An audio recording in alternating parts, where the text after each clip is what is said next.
What's up there, fellow gamers? Welcome to part 2 to the Road to Adepticon 2011. This is Table Warcast. If it's your first time checking out the channel, check out the first video, which is part 1 to the Road to Adepticon, which is going to explain to you the whole challenge and what's going to be going on. Also, I want to tell you what the channel is going to be doing after Adepticon. Like I said in the first video, it's going to be kind of like a review channel. Also, I'm going to be talking about painting tips, hobby tips, things like that. I'm going to review wargaming products. And I have a little preview of what I'm going to be doing after we're done talking about my progress with the War Machine stuff. So I had my first game in War Machine Mark II from the last time I played, which was the original MK1 Prime book. So it didn't go so well for the Kadar today. I got my butt kicked by Scorn. And I have a little diagram of the battle. This way, as I explain it, I could give you guys a little visual. It's kind of like a little football-style diagram, and hopefully, this could explain what happened. So basically what happened was we had a hill here, hill there, forest, and I was coming from this side of the table. He was coming from this side. And this is basically a diagram of the battle that was like the last two turns. I had Widowmakers on this hill. He had Titan Gladiator, Titan Bronzeback, Malik, or I think that's the way you pronounce it, I'm not sure. And then he had Beastmasters. He had Karn, the Cyclops guy with the two swords. Pretty insane. And he had Swordsman coming up this way. I had the Beast 09, Sorcerer, Devastator, 3 Bears, Widowmakers, Yuri, and 2 Manhunters. I think I had Assassins. I wasn't sure, but they were doing something over here. I don't even know what I was doing with them. They should have been over here trying to make an assassination attempt, since they are assassins. Anyway, Manhunters and Yuri went around the flank. They were coming up here. They were the Manhunters and Yuri kind of faked like they were going to cut across, and the two beasts came down, and then I ducked into the forest and was trying to come around to put a lot of pressure on his master. And when they came down, what happened was I had Sorcerer trapped behind the Bears, Devastator, and Beast 09. What I wanted to do was get Sorcerer out there to freeze them. This way they could be a lot easier to hit. And in case I couldn't wipe them out, they wouldn't be able to attack me back. So in case she popped her feet. That didn't work out so good. I couldn't get her out there. So the Bears ran in, engaged. Beast 09 ran in, engaged. They actually did a good job at hacking down a bunch of them. Devastator came up this way to block if his master came out. What I should have done with the Devastator was bulldoze my way and just put a lot of pressure on the master, but I didn't do that. I just brought him up here to protect against the 2 War Beasts and just to kind of clog up this whole area. And possibly bulldoze the Titans. I'm not sure if in the rules you can do that, but knock him back to keep him away from the Widowmakers as well. So what happened was he popped his feet, I lost the Bears, and he was able to open up a lane big enough for Karn to race through and sack Sorcerer. I didn't realize that the Beast could actually move that fast and move in. Now I know, lesson learned, and that's how the first game went. Sorcerer got sacked by Karn, came in, hit it with like 3 brutal attacks, and that basically ended the game. And that's how that went. On the painting front, I got the Beast 09 done. I had to paint that guy. That model was just looking sweet. I wanted to jump on that, get it painted. It took me about 4 hours of painting time. I was actually pretty surprised about the quality of paint that I did in 4 hours of painting this guy. The cameraman's going to zoom in a little bit. By the way, sorry I'm using the phone again. This is going to be the last video on the phone, hopefully. My computer got a virus, and I can't use the camcorder because I won't be able to load it. From the phone, I could just load the video from the phone to YouTube, and I wanted to make this video so I could move on with the progress. Got a little virus. People who make viruses, they shouldn't get arrested. Their address should just be forwarded to everybody that they gave the virus to.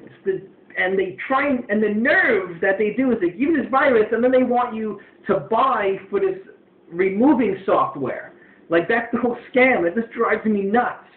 And, it's some dude sitting there, he's like a big sloppy guy, or The room is all dark. He's like in a little cave with just the light of the screen, and he's giving people viruses, and he's rubbing his hands, and he's trying to make a little bit of money probably from companies that pay him to make viruses, and he has peanut butter and jelly stains on his shirt he just eats, and stuff just falls down. He's like a slob at the computer.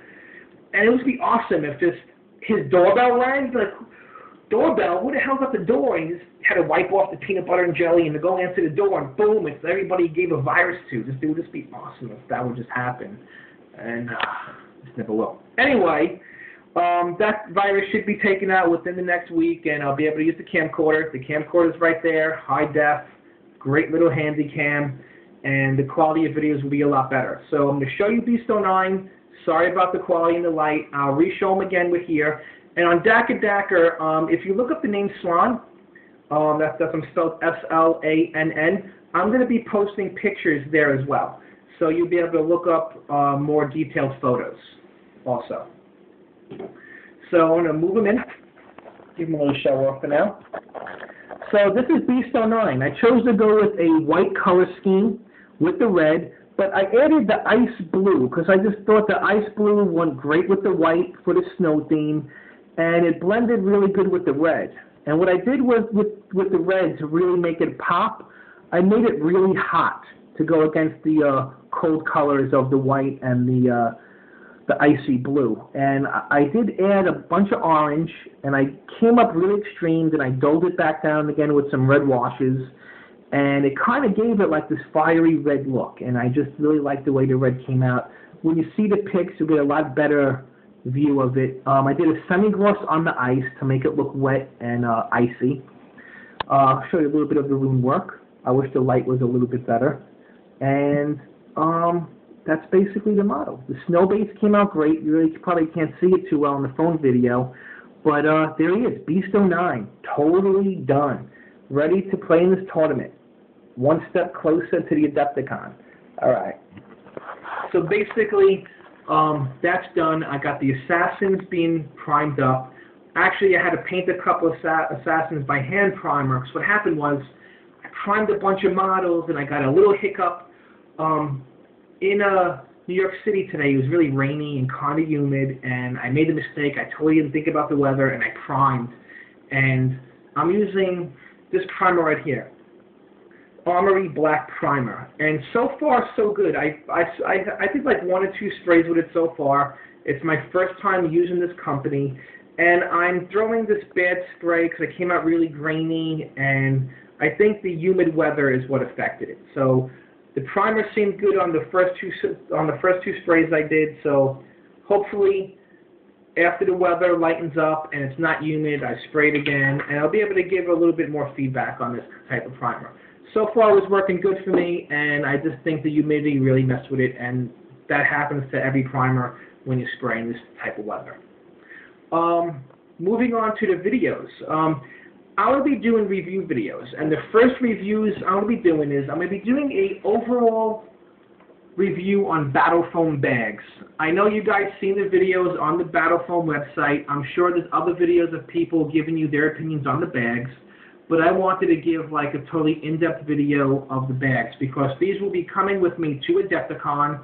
I took this to Slurpee Bowl, which was a huge Blood Bowl tournament, and I loved them. They're really good. You could see I painted a team and I raffled it off for the 4 Diamonds Foundation. They gave me this really cool patch and I put it on my battle foam bag. Really proud of it because it was for a really good cause. And I'm going to give a review on battle foam bags. What I would love to do though is I would love to get the War Machine battle foam bag, which is a little bit bigger, and take that to Adepticon. So if I could make the funds to get that bag, I'm going to try and get it here and have it so I can bring it to Adepticon, travel to a con with it, get on a plane, do all the snaz, and really give that bag a test. And I'm going to do an overall just big review on a couple of different sized battle foam bags. Okay? I got the Pac Mini here, got the C4, and hopefully I will have the War Machine bag if funds allow. You know, going to Chicago for Adepticon is a pretty pricey trip. So that's going to be the first review after Adepticon.